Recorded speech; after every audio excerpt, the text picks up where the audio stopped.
ओम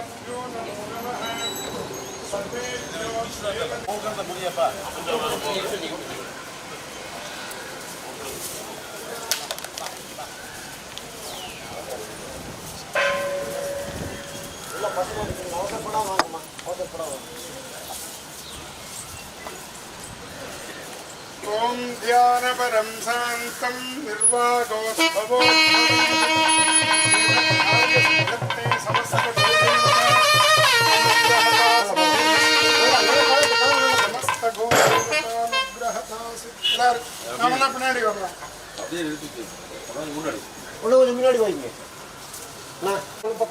ஒரு அக்ஷத புஷ்பம்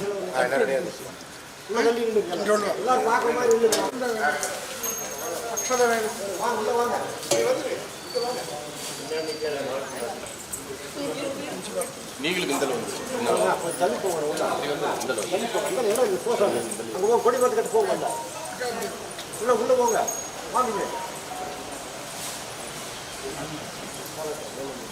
गजलेनास्त्रेण संभ्रव गोपूजा संकल्पं कुर्यादे अक्षतानाधाय प्रधान गोपूजा संकल्पं कुर्यादे शुक्लांबरधरं विष्णुं शशिवर्णं चतुर्भुजं प्रसन्नवदनं ध्यायेत् सर्वविघ्नोपशान्तये सिद्धिदया प्राणानाम्ये भूर्भुवस्सरो नमोऽर्थे समस्ते श्री सरस्वती त्रिगुणात्मः स्वरूपिणी तदत्कोटि देवता स्वरूपाय श्री इंद्रादि समस्त अष्टदिक्बालक स्वरूपाय वीरपर्यन्त विनायकादि हनुमंत देवता पर्यन्त समस्त हर हरि देवता स्वरूपाय समस्त पूजा कर्मणि गोपूजा महं मध्ये करिष्ये अक्षतात्तरधो निरस्य अपौपस्पृश्य नारगंबल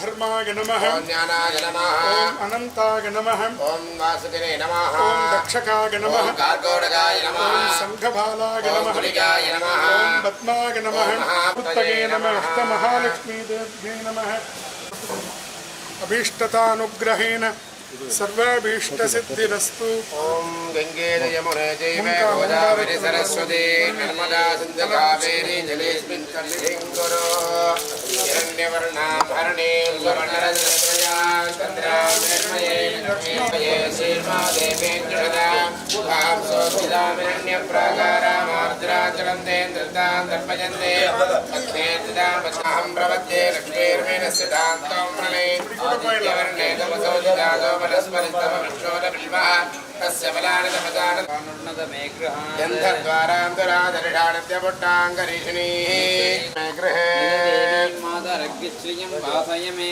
आर्द्रां पुष्करणीं पुट्टीं सुवर्णां हेममालिनीं हिरण्मयी लक्ष्मीं जातवेदो तां महावह जातवेदो लक्ष्मीम् अनपगामिनीं हिरण्यं प्रबोधङ्गावो दास्यो स्वान्विन्देयं पुरुषानः यस्सुचि प्रयतो भूत्वा जुगुजादाहज्यमिष्यमणोऽनुकूले तत्पादपद्मं मयि सन्निधस्व पुत्रपौत्रधनं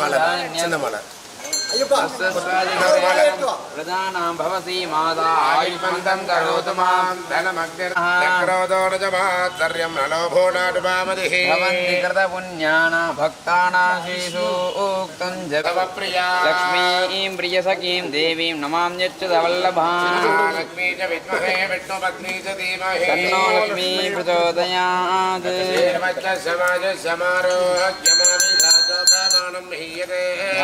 धनं पशुं बहुपुत्र लाभं संवत्सरं दीर्घमा இவனுடைய அருட்சக்தியை காலையிலே தரிசனம் செய்வது என்பது மாணிக்கவாசகன் அருளி செய்வார். அருணன் இந்திரன் திசை அணுகினான், இருள் போய் அகன்றது உதயம் நின் திருமுக. வெளியிலே சூரியனை காண்பது என்பது நம்முடைய கண்கள் கூசும், கண்களால் நேரடியாக சூரியனை காண முடியாது. அப்படி சூரியனை கண்டால் நம்முடைய கண்கள் சிறிது நேரம் வெளிச்சமில்லாது நம்முடைய கண்ணே நமக்கு தெரியாமல் போகும், அல்லது நிழல் நிழலாக பலவிதமாக தோன்றும்.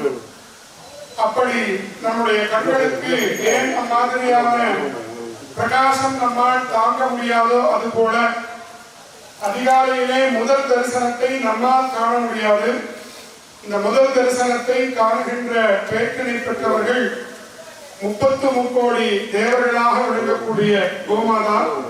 ஒவ்வொரு அங்கங்களிலும் ஒவ்வொரு தேவதைகள் இருப்பதாக, குறிப்பாக வலது காலிலே 2 காலிலும் ரிக்வேதம் யஜுர்வேதம், 2வது பின்னங்காலிலே சாமவேதம் அதர்வண வேதம், முகத்திலே இந்திராதி அஷ்டதிக்பாலகர்கள், பின்னாடி நாம் இங்கே வாழிலே பூஜை செய்தோமே அந்த பகுதியிலே மகாலட்சுமி வாசம் செய்கிறார்.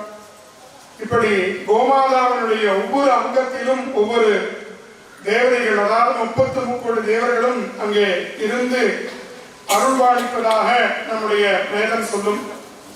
அதே போல இன்னும் நம்முடைய கோவில்கள், ஏன் நாம் கோவில்களுக்கு வர வேண்டும், இறை வழிபாடு செய்வதற்கு கோவில்களுக்கு தான் வர வேண்டுமா என்கின்ற கேள்வி என்றெல்லாம் விஞ்ஞான ரீதியாக எழும் பொழுதெல்லாம் கோமாதாவைத்தான் உதாரணமாக காட்டுவோம். கோமாதாவில் ஏன் உதாரணமாக காட்டுகின்றோம் என்று சொன்னால், கோமாதாவினுடைய ரத்தம் தான் நமக்கு பாலாக வருகிறது. அது உடம்பு எங்கிலுமே வியாபித்திருக்கும். ஆனாலும் நமக்கு அது எங்கிருந்து கிடைக்கும் என்று சொன்னால் பசுவினுடைய மடியிலிருந்து தான் கிடைக்கும். விஞ்ஞானம் வளர்ந்திருந்த காலத்திலும் கூட, இந்த நேரத்தில் கூட ஒரு சிரஞ்சை எடுத்து கோமாதாவினுடைய முதுகிலிருந்து குத்தி எடுத்தோமே என்றால் அங்கிருந்து ரத்தம் தான் வரும், பால் வராது.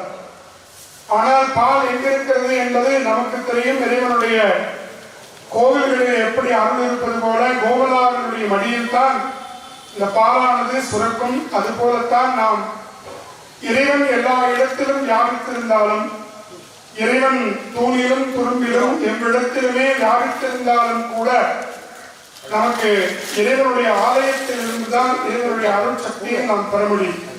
கோமாதாவின் மடியிலிருந்து பாலை பெறுவதை போல இதுதான் நம்முடைய சாத்திரங்கள் சொல்வது. 48 நாள் மண்டல பூஜை என்பது கும்பாபிஷேகத்தினுடைய ஒரு அங்கம். அதுவும் இந்த பார்க்கா கும்பாபிஷேகம் முதல் வழிபாடு கோமாதா பூஜையாக அமைகிறது. மலர் தூவி அர்ச்சனை செய்து பூஜை செய்து தூபம் தீபம் நெய்வேத்தியம் எல்லாம் சமர்ப்பணம் செய்து உங்கள் கரங்களில் உள்ள அகத்திக்கீரை அருகம்புல் எல்லாம் கோமாதாவுக்கு கூட்டுங்கள்.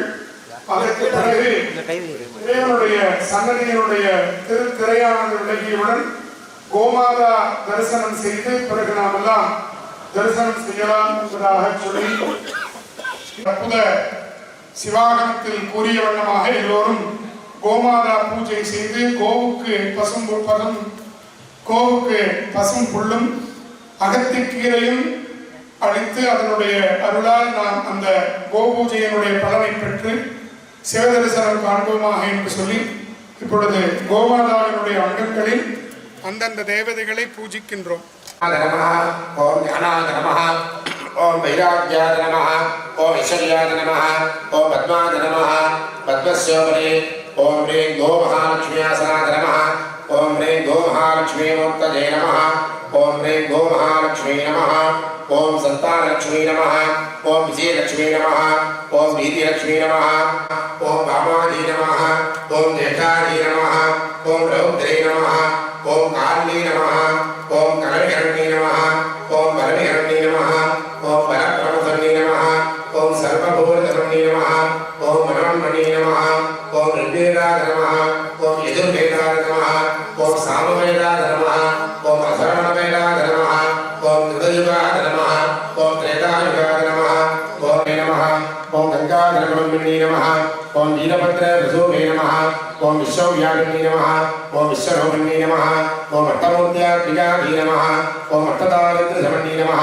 ஓம் சிவாதி நமஹ, ஓம் சாம்பவி நமஹ, ஓம் சங்கரி நமஹ, ஓம் மஞ்சுபாஷினி நமஹ, ஓம் சங்கரிப்பிரதாயி நமஹ, ஓம் ஸ்ரீ கோமஹாலக்ஷ்மியாதி நமஹ, ஓம் யமாய நமஹ, ஓம் நிருதய நமஹ, ஓம் வருணாய நமஹ, ஓம் வாயேபயாமி தூபம் ஆக்ராபயாமி.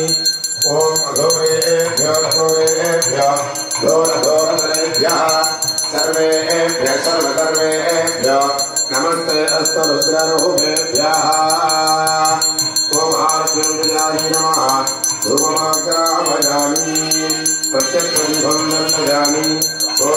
स्वाहा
எல்லாரும் கோமாதா பின்னாடி போய் தரிசனம் பண்ணுங்க.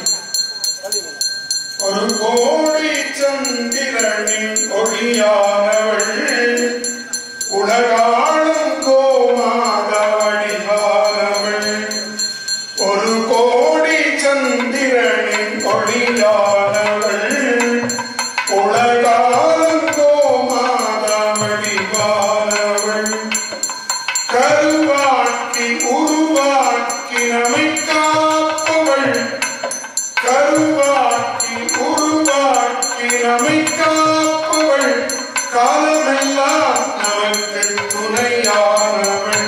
காலமெல்லாம் நமக்கு துணையானவள். அவள் ஒரு கோடி சந்திரன் வடிவானவள். பூவாடி காயாடி கனியானவள். பூவாடி காயாடி கனியானவள். பொங்குகளின் வடிவானவள். சேயாக்கி நம்மை எடுத்து சீராட்டுவாள். நம்மை எடுத்து சீராட்டுவாள். ஒளியானவள் உலகாலம் கோமாதா வடிவானவள். 33 தேவர்கள் வடிவாக விளங்குகின்ற கோமாதாவை இன்று நாங்கள் காணும் சிவதரிசனம் தங்கள் திருவருளால் என்றும் நிலைத்து அருள வேண்டும் என்று கோமாதாவின் திருவடிகளை பிரார்த்தனை செய்து அருள் தீபாராதனை நிகழ்கிறது.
எல்லாரும் கோமாதாவோட